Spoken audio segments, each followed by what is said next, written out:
अरे मेरी कमर। क्या आपके साथ भी कुछ ऐसा ही होता है? जब आपकी आंख खुलती है तो कमर में आपको जकड़न फील होती है, कमर में बेहद पेन महसूस होता है, आप उठ भी नहीं पाते हैं। आधे घंटे तक तो आप सोचते हैं कि कैसे आप उठे, कैसे घर के काम करेंगे। आपको पता है कि आपकी रीढ़ की हड्डी में छोटी सी गड़बड़ आपकी रात की नींद को हराम कर सकती है, या जब आप सुबह उठते हो तो आपका हाल बेहाल कर सकती है। और सिर्फ सोने की पोजीशन को बदल के आपने इस दर्द से बच सकते हैं, या जो पीठ की जकड़न होती है, कमर का दर्द होता है, या फिर लेग का सुनपन होता है, उससे काफी हद तक आराम पा सकते हैं। तो चलिए जानते हैं कि किस तरीके से आपको अपने बेड पर सोना चाहिए रात के समय। अगर आप जब सो रहे हैं तो कमर में दर्द है, आपकी लेग्स में सुनपन रहता है, या आपको स्लिप डिस्क है, तो उसमें भी किस तरीके से आपको सोना चाहिए ताकि आपका कमर दर्द ना बढ़े और स्लिप डिस्क की वजह से जो भी परेशानी आपको होती है वो ना हो। तो चलिए शुरू करते हैं इस वीडियो को। हेलो फ्रेंड्स, मैं सुमन चौहान, सर्टिफाइड डाइटिशियन, न्यूट्रिशनिस्ट, आपकी फिटनेस ट्रेनर। मेरे चैनल देसी इलाज में आपका स्वागत है। तो चलिए फ्रेंड्स, मैं आपको बताने जा रही हूँ कि अगर आपकी कमर में भी दर्द रहता है और ये कमर का दर्द रात को सोने के टाइम पे बढ़ जाता है, मुझे जल्दी से कमेंट करके बताइए कि किन किन लोगों के साथ ऐसा होता है कि रात को वो सोते हैं, अच्छे खासे सोते हैं, लेकिन रात के समय में कमर का दर्द बढ़ जाता है जिसकी वजह से नींद हराम हो जाती है। अगर ऐसा आपके साथ भी हो रहा है तो आपका जो सोने का तरीका है वो कुछ गलत है। और अगर कमर में दर्द है, दिन में भी है, हल्का हल्का फील होता है, तो मैं बताने वाली हूँ सोने की ऐसी पोजीशन जिसमें ये कमर का दर्द बिल्कुल नहीं बढ़ेगा बल्कि आपको आराम आ जाएगा। अगर sciatica का पेन है, स्लिप डिस्क की वजह से दर्द हो रहा है, तो वो भी आपका ठीक हो जाएगा। जी हाँ, सोने की पोजीशन से भी आप अपनी स्लिप डिस्क को या sciatica के दर्द को ठीक कर सकते हैं। सबसे पहले जानते हैं sciatica स्लिप डिस्क होती क्या है। बहुत सारे लोगों को कमर में दर्द होता है, लेग में भी सुनपन जाता है, वो दवाई भी खाते रहते हैं, लेकिन उन्हें पता ही नहीं है कि sciatica स्लिप डिस्क होता क्या है जिसकी वजह से उनको पेन आ रहा है। देखिए, मैं आपको बता देती हूँ। sciatica का दर्द ये होता है कि आपकी जो रीढ़ की हड्डी होती है, ये जो हमारी स्पाइन होती है, यहाँ से कुछ नर्व होके निकलती है। हमारी स्पाइन में भी एक पाइप की जैसी कनाल होती है, उसके अंदर से बहुत सारी नर्व का गुच्छा निकलता है जो कि हर एक बॉडी पार्ट तक पहुंचता है। जैसे आप सपोज करिए, यहाँ से हमारी स्पाइन या रीढ़ की हड्डी शुरू होती है और यहाँ से ये जो नर्व का गुच्छा होता है ये आपकी बाजू तक भी आता है। इसी से कि जब हम हाथ से कुछ उठाते हैं या हमें गर्म ठंडा महसूस होता है, या मैंने हाथ को ऐसे टच किया तो तुरंत आपको पता चला। कैसे पता चला? क्योंकि जो नर्व फैली पड़ी है आपके हाथ में, ये तुरंत ब्रेन को सिग्नल भेजती है आपके स्पाइन के थ्रू कि भाई मेरे हाथ में कुछ टच हो रहा है, या आपकी त्वचा में महसूस होता है, आपको फील होता है। इन्हीं नर्व्स के जरिए ब्लड का सर्कुलेशन आपके ब्रेन तक पहुंचता है। अब यहाँ से कनेक्ट होके ये जो नर्व है वो निचले हिस्से तक जाती हुई आपके लेग तक आती है। लेकिन क्या होता है कि बीच में जो ये नर्व का गुच्छा है, यहाँ से ब्लड का सर्कुलेशन रुक जाए तो क्या होता है कि आपकी लेग में आपको सुनपन महसूस होता है।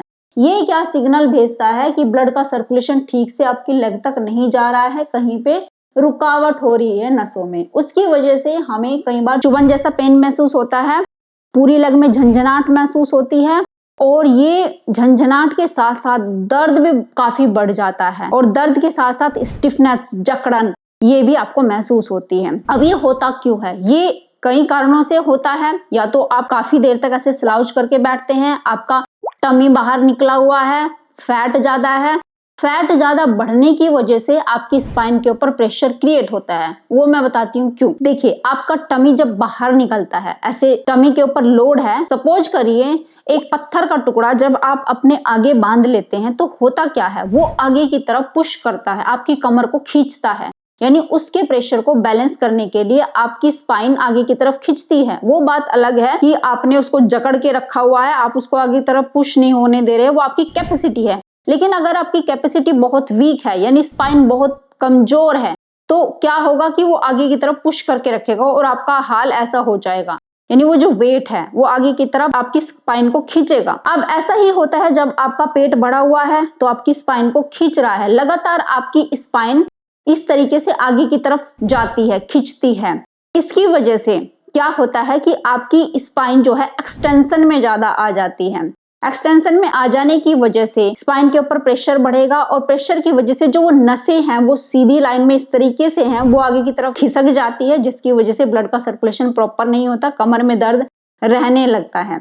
एक तो ये कारण हो गया। दूसरा कारण, हम एक्सरसाइज नहीं करते हैं, वार्म अप नहीं करते हैं, तो क्या करते हैं कि हम घर का काम कर रहे हैं, अचानक से झुके और कोई हैवी सामान उठा लिया, उसकी वजह से जो वर्टिब्रास के बीच डिस्क होती है, जैसे एक थैली में पानी भरा हुआ या हवा भरा हुआ उसकी तरह की होती है, जिससे हम मूव कर पाते हैं, आगे पीछे मुड़ पाते हैं, बैंड कर पाते हैं, बैठ पाते हैं।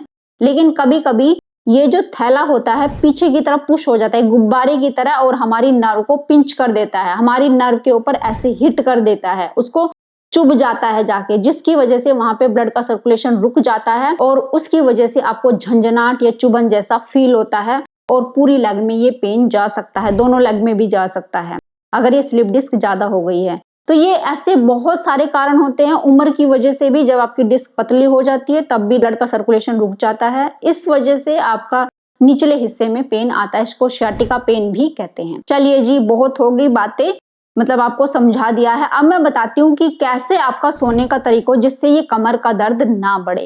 तो सबसे पहली पोजीशन होती है सोने की, ध्यान से देखिए, ये सीधी, जिसमें हम सबसे पहले अपने बेड के ऊपर आके लेटते हैं और जब काफी देर तक हम घर में काम करते रहते हैं तो ये पोजीशन बहुत अच्छी भी लगती है इस तरीके से। लेकिन जैसे ही आप सीधी पोजीशन में लेटते हैं, सोचिए सीधी पोजीशन में लेटे, कमर का दर्द बढ़ने लग जाएगा। मतलब आधा घंटा भी आप लेट के देख लो, जिनको कमर का दर्द रहता है तो वो कहेंगे मेरी तो कमर अकड़ गई, वो ऐसे करेंगे, वो सीधे इस तरीके से लेट नहीं पाएंगे। तो आप सोचिए, अगर आप इस तरीके से लेटते हैं, मैं बताती हूँ कि कमर का दर्द ज्यादा कब बढ़ जाता है। मान लिया आप इस तरीके से लेटे हैं, आपने तकिया भी नहीं लगाया हुआ है, हमारे जो मैट्रेसेस होते हैं वो ऑलमोस्ट सीधे होते हैं, हमारी जो नेक होती है इस तरह पीछे की तरफ गिर जाती है। जैसे हम खड़े होते हैं ना सीधे, तो खड़े होने के बाद पीछे की तरफ आप अपनी नेक को करो, पीछे की तरफ लटका लो, तो कितनी देर तक लटका सकोगे, नेक में आपकी पेन होने लगेगा। लेकिन यहाँ पे भी ऐसा ही हो रहा है, क्योंकि हमारे सॉफ्ट होते हैं मैट्रेसेस और वो नेक हमारी पीछे की तरफ लटक जाती है, तो इसकी वजह से भी हमारी स्पाइन का जो स्ट्रक्चर है वो ठीक नहीं रहता है। तो आपको क्या करना है, नेक को ऐसे लटकाना नहीं है, एक पतला पिलो होना चाहिए और सॉफ्ट पिलो वो अपनी नेक के नीचे ऐसे लगाना है, जिससे आपकी स्पाइन का कर्व मेंटेन रहेगा। ये तो ऊपर की पोजीशन का कर्व मेंटेन कर दिया एक पिलो लगा के। अब होता क्या है, जैसे हमारा वेट बढ़ा हुआ है, ये पेल्विक एरिया मोटे हो जाते हैं लोगों के बैठे बैठे, उसकी वजह से क्या होता है, जब हम इस पोजीशन में लेटते हैं तो हमारा पेल्विक एरिया एंटीरियरली टिल्ट हो जाता है ऊपर की तरफ। इससे हमारी जो स्पाइन होती है वो एक्सटेंशन में आ जाती है, ऊपर की तरफ ऐसे घूम जाती है, यानी कि यहाँ से गैप बन जाता है, क्योंकि ये वाला एरिया हमारा ब्रॉड है, चौड़ा है, बड़ा है, तो इसलिए ये एक्सटेंशन में आ जाती है। तो हमें क्या करना है, इस तरीके से हमेशा इस पोजीशन में अगर लेटना है तो ऐसे अपनी लेग्स को बेंड कर लेना है, तब आपका ये कमर का दर्द नहीं बढ़ेगा, क्योंकि आपकी जो स्पाइन है वो नीचे की तरफ पुश होगी, ऐसे फ्लैट हो जाएगी और फ्लेक्शन में चली जाएगी, मतलब एक्सटेंशन में नहीं आएगी। फ्लेक्शन में आने से आपको काफी रिलैक्स मिलेगा। अब आप कहेंगे भाई इस पोजीशन में हम थोड़ी सो सकते हैं, ऐसे तो हमारी लेग्स दुखने लगेगी।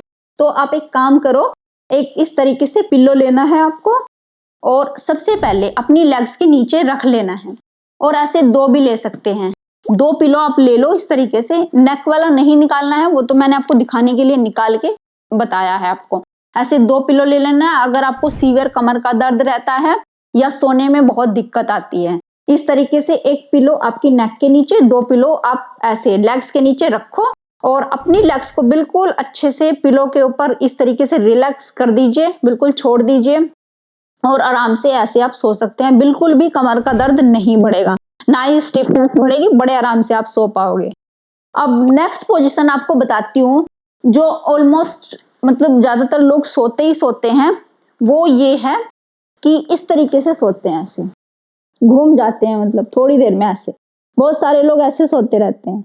अब सोचिए होता क्या है, पहले ही मतलब आपकी कमर में दिक्कत है, आपकी जो नर्व है वो कंप्रेस है, नर्व में ब्लड का सर्कुलेशन ठीक से नहीं रहता, आप दवाइयाँ खाते रहते हैं कमर दर्द के लिए, लेकिन आप थक करके इस पोजीशन में ऐसे सो जाते हो। सबसे बड़ी गलती तो ये कि आपका हाथ आपकी नेक के नीचे है, तो ये आपकी जो हाथ की नर्व है उसको डिस्टर्ब कर रहा है। हो सकता है आपके शोल्डर पेन भी आ जाए भविष्य में, ठीक है। तो आपको क्या करना है, एक पिलो ऐसे लेना है और नेक के नीचे रखना है, अपने हाथ को अपने कंधे को रिलैक्स कर देना है, इस तरीके से नेक को रखना है कंधे को नीचे रखना है। सबसे बेस्ट ये हो गया। नेक्स्ट क्या काम करना है, देखो आपने क्या किया कि आपका जो स्पाइन का कर्व है या फिर आपके पेल्विस एरिया है उसको नीचे की तरफ ऐसे ये झुका दिया, इस तरीके से ये झुक गया। और कुछ लोग तो इस तरीके से सोते हैं, मैंने देखा है कुछ लोग इस तरीके से सोते हैं और सुबह उठते हैं फिर कहते हैं कि कमर में दर्द हो गया। अब ये देखो आपने ये कर्व गड़बड़ कर दिया और यहाँ पे आपका एक पिरिफॉर्मिस मसल होता है जो इस पोजीशन में सोने से टाइट हो जाता है और वो हमेशा आपकी शार्टिक नर्व को प्रेस कर देगा। अगर वो टाइट हो गया, सोते सोते आपको पता नहीं चलेगा लेकिन आपकी शार्टिक नर्व को कंप्रेस कर देगा। तो इसलिए इस पोजीशन को अवॉइड करना है। अब आप कहेंगे तो फिर इस पोजीशन में नहीं सोए, सोना चाहिए, ये पोजीशन सबसे बेस्ट पोजीशन है, लेकिन इस तरीके से। ये देखिए, एक तकिया आप ऐसे एक लेग के ऊपर रख लो, नीचे वाली लेग के ऊपर इस तरीके से एक पिल्लो और उसके ऊपर ये लेग रख दो। देखो आपकी जो स्पाइन का कर्व है वो बिल्कुल मेंटेन हो गया, सीधा हो गया। अब ना तो आपका पिरिफॉर्मिस मसल टाइट होगा और ना ही आपकी शार्टिक नर्व को परेशान करेगा, जिसकी वजह से आपका दर्द बढ़ेगा। यानी अगर दर्द भी है तो भी आपका दर्द ठीक हो जाएगा। यानी आपकी जो नर्व है बिल्कुल रिलैक्स छोड़ दिया आपने, उस पर कोई कंप्रेशन आपने नहीं दिया है। तो इस तरीके से आप सो सकते हैं। अब मान लिया कुछ लोगों की आदत होती है एक लेग को तो सीधा कर लेंगे नीचे वाली को और ऊपर वाली को ऐसे रख देंगे, तो उसके लिए भी आप ऐसे पिलो को या तो 2 पिलो रख सकते हैं या एक पिलो को ऐसे आप मोड़ करके और इस लेग के नीचे ऐसे टिका दीजिए। यानी आपका जो लेग का कर्व है, स्ट्रक्चर है, वो खराब नहीं होना चाहिए, एक लाइन में होना चाहिए, जिसकी वजह से आपका स्पाइन का कर्व मेंटेन रहे और आपकी कमर का दर्द ना बढ़े। अब चलिए नेक्स्ट पोजीशन क्या है, वो है कुछ लोग उल्टा सोते हैं, ऐसे उल्टा सोएंगे ऐसे। वैसे तो ये खराब पोजीशन है, उल्टा ज्यादातर नहीं सोना चाहिए, लेकिन अगर किसी को स्लिप डिस्क हो, एक्यूट स्लिप डिस्क क्या होती है कि मान लिया कल या परसों की बात है, आपने कोई वेट उठाया, अचानक से कमर में दर्द बढ़ गया, आपसे उठा भी नहीं जा रहा है, मतलब 2 या 4 दिन की बात है और अभी भी वो इतना तेज दर्द है कि अगर आप अपनी लेग्स को भी हिलाते हो तो वो दर्द आपको फील होता है, चुभन फील होती है, उसको कहते हैं एक्यूट स्लिप डिस्क। तो अगर वो है तब तो आपको इस पोजीशन में जरूर लेटना चाहिए, इस तरीके से। मैंने एक वीडियो भी बनाई है, लिंक मैं नीचे दे दूंगी, तो आप जरूर देखना, इस तरीके से जरूर लेटना चाहिए। लेकिन आपको क्रोनिक पेन है, मतलब पेन आपका पुराना हो चुका है, कोई स्लिप डिस्क कभी नहीं हुई है, तो आपको क्या करना है, जैसे अगर पिलो लेके आप ऐसे सोते हो ऐसे, तो पिलो हटा देना है, क्योंकि जब आप पिलो लेते हैं तो आपकी नेक ऐसे हो जाती है पीछे की तरफ, ये बिल्कुल भी सही नहीं है। तो आपको पिलो हटा देना है और इस तरीके से लेटना है, अपने हाथों के ऊपर आप सर को रख सकते हैं। अब नेक्स्ट चीज क्या करनी है कि अपनी लेग्स को रिलैक्स करने के लिए एक पिलो आप ऐसे अपने पैरों के नीचे रखेंगे ऐसे, ताकि आपका जो स्पाइन का कर्व बिल्कुल मेंटेन हो जाए ऐसे। जब आप इस पोजीशन में सोते हैं तो आपकी स्पाइन बिल्कुल रिलैक्स होती है और आपकी स्पाइन यानी आपके कुल्लों का प्रेशर आपकी शार्टिक नर्व के ऊपर नहीं आ पाता है, जिससे क्या होता है कि आपकी शार्टिक नर्व रिलीज फील करती है, यानी वो रिलीज होती है, कोई कंप्रेशन उसके ऊपर नहीं क्रिएट होता है, जिससे आपकी कमर का दर्द नहीं बढ़ता है। तो इस तरीके से आप अपनी कमर के दर्द को बढ़ने से रोक सकते हैं। भविष्य में भी कभी कमर का दर्द नहीं होगा अगर आप इस तरीके से ध्यान रखते हैं और अपनी सोने की पोजीशन को मेंटेन करके सोते हैं, यानी सोने में गड़बड़ नहीं करते हैं। हम लोग क्या करते हैं, कहीं पे भी दर्द आ गया, सर्वाइकल का पेन आ रहा है, कंधे का दर्द आ रहा है या फिर आपकी कमर में दर्द आ रहा है, लेग में पेन जा रहा है, तो हम सोचते हैं कि किसी भी तरीके से सो जाओ, बस लेटना है, दवाई खा के बस लेट जाओ तो आराम आ जाएगा। ऐसा नहीं है, कभी कभी हमारे सोने की पोजीशन गलत होने की वजह से ही हमारा पेन बढ़ता है और वो पूरा दिन भी रह सकता है, 24 घंटे रात की नींद और दिन का सुकून आपका छीन सकता है। तो इसलिए इन चीजों का ध्यान देना बहुत ज्यादा जरूरी है। उम्मीद है आज की वीडियो आपको बहुत पसंद आई होगी, आप लाइक शेयर भी करेंगे। अगर चैनल पे आपने चैनल को सब्सक्राइब कर लीजिए। तो फिर मिलते हैं नेक्स्ट वीडियो में, तब तक के लिए बाय बाय, टेक केयर।